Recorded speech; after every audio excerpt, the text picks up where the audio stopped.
Welcome to A Canadian Investing in the U.S., a podcast and YouTube channel focused on Canadians buying real estate with host Glenn Sutherland.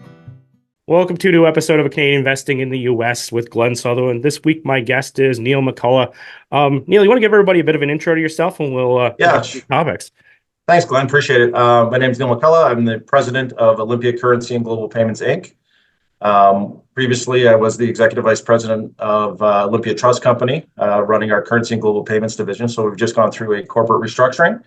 We are still wholly owned subsidiary of Olympia Financial Group. We're operating the exact same business. We're just slightly structured different outside of the trust company. So we're still here to assist Canadians in their foreign exchange needs, either on an individual level or corporately. Awesome. And you guys are located, I believe, in Calgary, right? So you're a Canadian company? Yeah, we are. Head office for Olympia Financial Group is here in Calgary. We do have an office in Vancouver as well from our side, and we'll be looking to expand east in the coming months. So awesome. Exciting times for us here at Olympia. So I wanted to get Neil on the show because I wanted to talk about the future of the dollar in 2024, and I also wanted to talk about some of the advantages of using a currency exchange company over just using your bank, because there's a lot of advantages, especially if you're doing this in bulk or buying larger transactions like real estate. So maybe let's start by diving into the dollar. There's a lot of stuff going on. I guess every year there is, but there's elections, there's Fed announcements. Excuse me. There's a Bank of Canada. For me, I like to make my transactions in chunks here and there. And when should I be doing this? What do we see for this dollar? Is it going to go for the Canadian US? Is it going up? Is it down? And what kind of things are sort of affecting that? Well, I've been in the currency business now for 14 years, and I can tell you there's no surefire way of knowing exactly where it's going. No. I think the general consensus from a market standpoint is to see some Canadian strength as 2024 rolls on.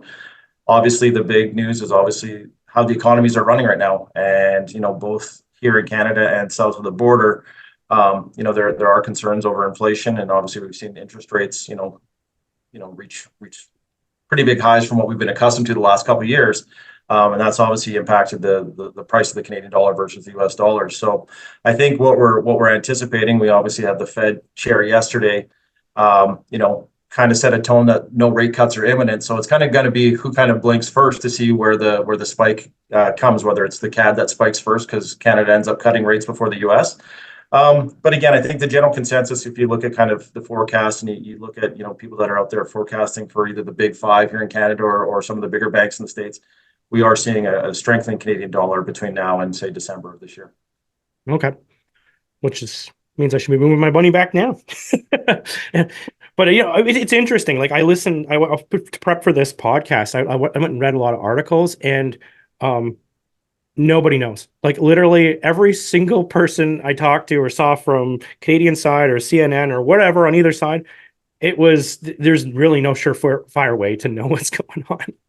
Well, yeah, you're absolutely right. And, obviously since the pandemic, we've had a lot of volatility. My previous 10 years, pre-pandemic, you had some stability within, especially the Canadian US dollar exchange. We've spent many months with very, very little volatility, but however, since the pandemic, we have pretty big swings in a single day. Sometimes it's 2-3 cents, on the extreme, but there always seems to be some volatility. Obviously, currency is one of those markets that's always trading. It's the most traded thing on the marketplace, and a lot of it is speculative based, which a lot of people are obviously doing all the research to try and catch that bounce or that dip at the right time. But for regular people that are just looking to move money, it's really about finding that right spot. Finding the right partner to do that with, and just knowing, you're never going to get it absolutely right, but being comfortable with the transaction you're completing. I think that's an important way to kind of approach foreign exchange for people that are just looking to either buy a house or maybe invest in some U.S. assets. Yeah, and since we're kind of transitioning that way, why would somebody want to use a currency exchange rather than just going to their bank? I think historically banks offered this service. It wasn't a major business line of theirs. And what ended up happening is, some people left the bank and, 50s and 60s, realizing that they could compete in this space and offer people something better than just going to the till and getting whatever rate the bank was giving them. So the foreign exchange space has become very competitive, obviously with the advancements in technology. Rate transparency is something that's really emerged in our place. But that being said, using a private company or one of the, not necessarily your typical bank, is you're typically going to see someone that's going to compete a little bit more on the rates. You're going to probably see better FX rates. The nice thing with us is we still utilize our trust company for security, so we still offer security.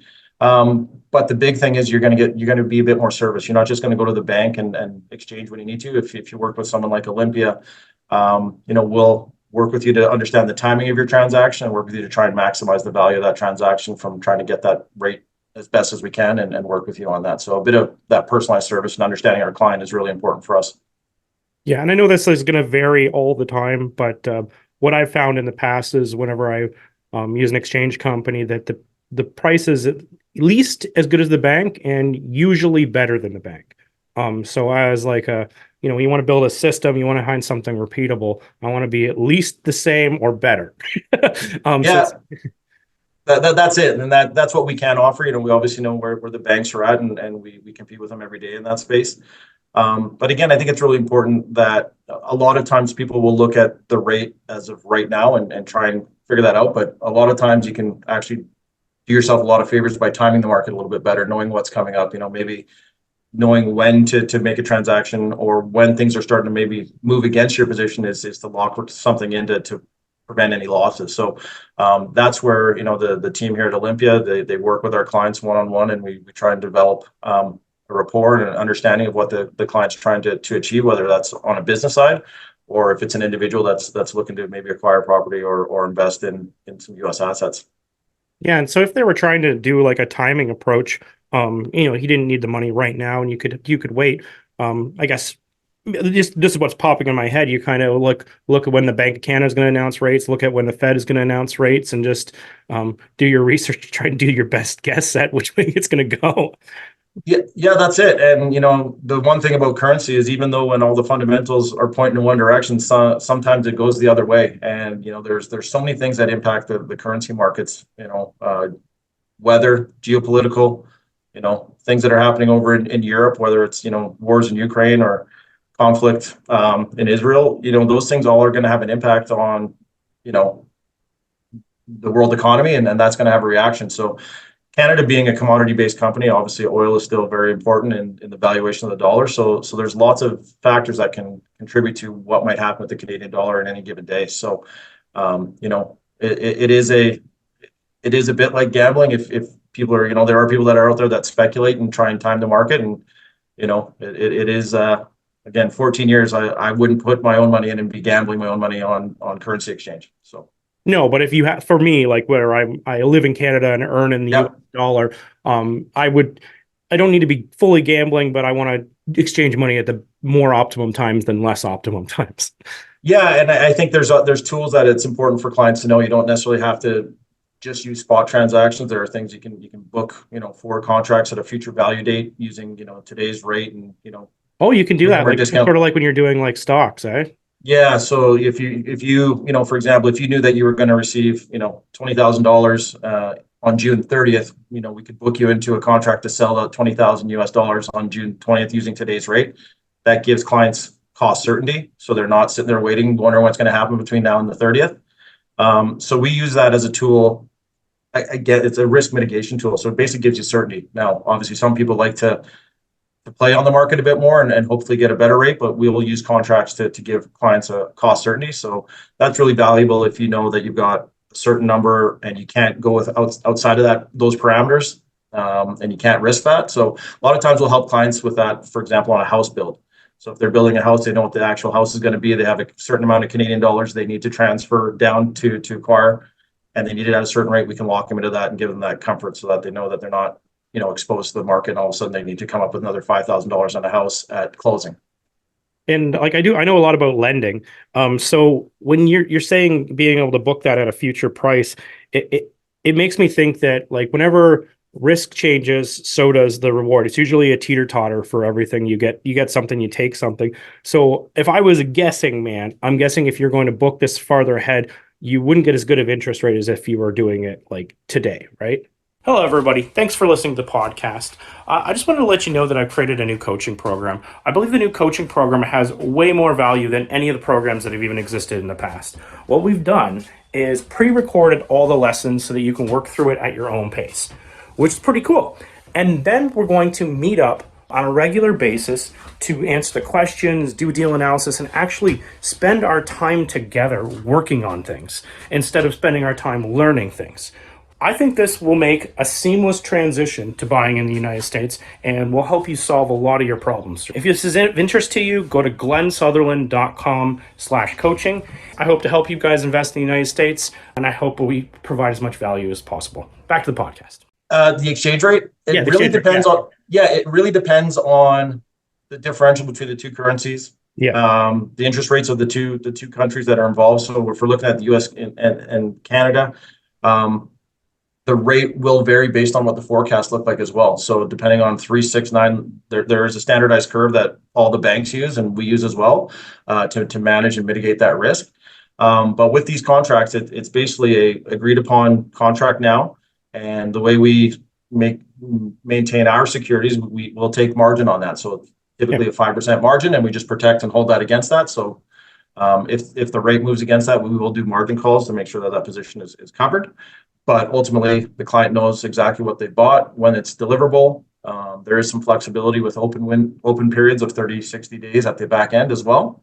So again, understanding what your needs are, understanding what the client's needs are, and then working with you to come up with the best solution that's going to tick all the boxes for you. So going back to, you might not necessarily get that when you go to the teller at the bank. No. They'll execute your transaction at today's prevailing rate, and you kind of get on with your day. So I think it's worthwhile to do your research and find a partner that suits you. We do work with all the banks. We have accounts at most of the banks here in Canada, so we make it very easy for clients to get money to us, and then we act as a payer on their behalf. So we can, send to third-party payments. We can send to, if it's an investment fund, we can send it there. We can send it to, lawyers. We can send it basically anywhere. So clients that use us on the business side, we receive payments on their behalf and we can send payments on their behalf. So we actually become an extension of their back office or accounting team and integrate ourselves with their systems as best as we can. Interesting. So for that, I know a lot of people are just going, I usually just use my bank, my money's at the bank. So I have to get my money to Olympia Trust. So what are the different options to get your money from the bank to Olympia Trust? Yeah, we have the ability. Olympia, not Olympia Trust. Sorry. Yeah, that's okay. Yeah, I'm still getting used to it as well. It's been 14 years as Olympia Trust and 30 days as Olympia Currency and Global Payments. But again, as I mentioned, we do have accounts at the bank. So if you're able to do basically an account-to-account transfer at any of the big 5 banks, we can accommodate that. Funds out of the U.S. can be a little bit trickier. Sometimes some of the U.S. institutions will require you to be actually physically present to send money out. So we have mechanisms that we're able to do kind of a pre-authorized payment. So we can actually go in and request those funds out of your account, pull those funds out of your account, and then conduct the foreign exchange transaction, then send the payments to wherever you want those payments directed. So again, we work with you to understand where your funds are, how are they held, and what's the best way and easiest way. Try and create a frictionless transaction to get those funds converted and back into your other account or where they need to be as quickly as possible. I'm just curious if you were sending a large amount of money compared to, $50, is there different rates for different amounts of money? Yeah, quite often the higher the transaction volume, the better rate you're going to get, and that's going to be across most places. The bigger the banks, the big 5, they'll really start to sharpen their pencils in the we're talking about the 8-figure category.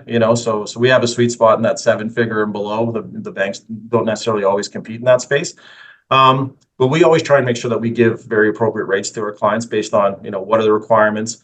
There used to be a kind of a best rate kind of guarantee type approach to our business. We've moved away from that. We try and provide value pricing, and we try and bring pricing at a point that's appropriate for the work that we have to do for a client. So certain segments of our business, clients have higher compliance requirements because of their industries that they're in. We have to do a bit more work, and we'll obviously communicate that and be transparent with our pricing with our clients as well. So again, we want to move away from the no surprises or, anything that used to happen in the old days when people didn't have FX rates streaming to their phone every day. And I know this is going to probably differ compared to like how they send you the money, but what would be a timeline from someone sending money from their bank account to you to the US, or the other way around, from the US to you to their bank account?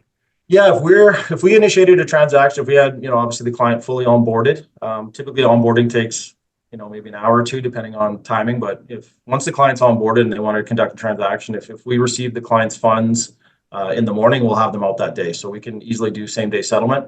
Usually if it's Canada, the US, a couple hours. If we're pulling money out of a US account, that could take up to 1 or 2 days for those US banks to kind of process that. So coming the other way could be about two to 3 days, but typically about 2 days.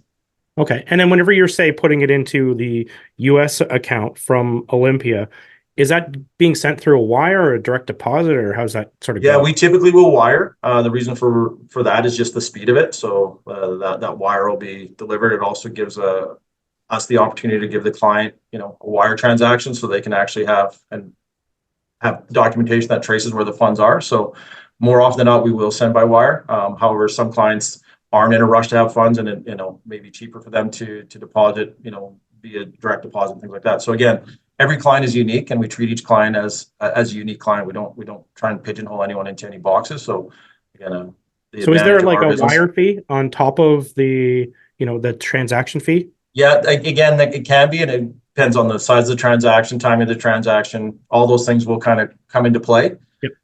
But we do offer upfront what our charges are, and our wire fee is significantly lower than what the banks typically charge. We're typically under $20 for a wire anywhere around the world. So, which is amazing, because I'm not going to name drop bank names, but some of them are based on percentages, which can be very, very expensive, sending a large amount of money. Yeah, and we see it, and we have clients that are sending us money from around the world, and all of a sudden it posts in our account, and they expected it to be X, and it's Y, and they're wondering why it's less. And again, a lot of the banks like to take their haircuts here and there. So again, I think a big part of our industry, and ones that aren't in the big bank, is trying to be upfront and clear with clients on what we can offer. So they're listening to this and they're going, this sounds like a great opportunity to save some money on my transaction fees. I want to become a client. Like, what do we do? Is there a certain person we contact? Do we go to a website? How do we do this? Yeah, if you go to olympiacgp.com, our website, and contact us. Did you say sign up CPT, like Charlie Papa Tango? Yeah. Yeah. No, not G. Sorry. So Olympia Currency and Global Payments, CGP. Okay. Makes sense. Visit our website. We do have a bit of a client intake, and we'll have somebody contact you directly. As soon as that comes in, typically within a couple hours, we'll have someone reach out to you. And again, that conversation is really, what are your objectives? What are your timelines? Where are your funds located? It's more of a deep dive than just filling out a client form and trying to conduct a transaction. We do have a lot of clients, and a lot of people these days are into self-servicing. So we also do have an online platform that allows clients to get set up on the platform. We'll give you the instructions, show you how to do that, but you can conduct and send payments right out of the platform yourself for those people that really like to do it themselves. So that is an add-on feature, but we do pride ourselves on our personalized service, and when with us it's personal. We want to make sure that people understand that there is someone behind the computer and there to help if there are any challenges, issues, or what just need some support. Yeah, honestly, I love that approach too. And for myself, the way I would look at it is I would probably take the personal touch just to get it set up, answer some of my questions, and then I'd probably move to the self-service once I'm got it figured out, and I don't need to bother people anymore. Yeah, and that's fair, and we like to accommodate that. That being said, a lot of times, people still like to pick up the phone and reach in, and we offer both of those. So that's awesome. So Neil, I asked a pile of questions. Is there anything I should have asked? Anything that people should know about Olympia that that could be helpful for them? Well, I think just in general, I think it's important to know your options. It's like anything, it's important to make yourself aware, do a bit of research, understand who you're doing business with. A lot of times we're dealing with clients' private money. They're moving a significant amount of money. You want to make sure that there's security on funds. You want to make sure that the people that you're doing business with are reputable. have long histories of doing the business. And, we've been in the space for more than 15 years. We've got a good reputation out here in the West, and we're just emerging into the East starting this year. So we're hoping to build a name for ourselves out there. But our reputation is based on the clients that we do have. We're gonna build our client base one by one, just like we've done for 15 years. The mantra at all of Olympia is, with us, it's personal. That's our corporate slogan, and we do take things personally, and we want to compete and earn people's business. I think it's really important for people to understand that there are options out there, from their bank to other brokers. It's finding the right partner that makes the transaction easy for you, make sure that is upfront and honest with pricing, and ultimately gets your transaction to where it needs to be in the timeline that they said it was going to be there. Awesome. That's great. Neil, I really appreciate coming on the show. I think a lot of people understand this a lot better, even people who have been using an exchange company. And I think there's even myself, I plan on moving my account over to Olympia. So I'm sure this is a great win-win for both of us. Yeah, I appreciate it, Glenn. Thanks for your time today. I really appreciate it. And if you ever need to have a chat again, I'd be happy to come on again and talk about something else. Sure. That sounds great. I'll stop. Thanks a lot. Thanks, Glenn. Take care. That was a nice video. Bye.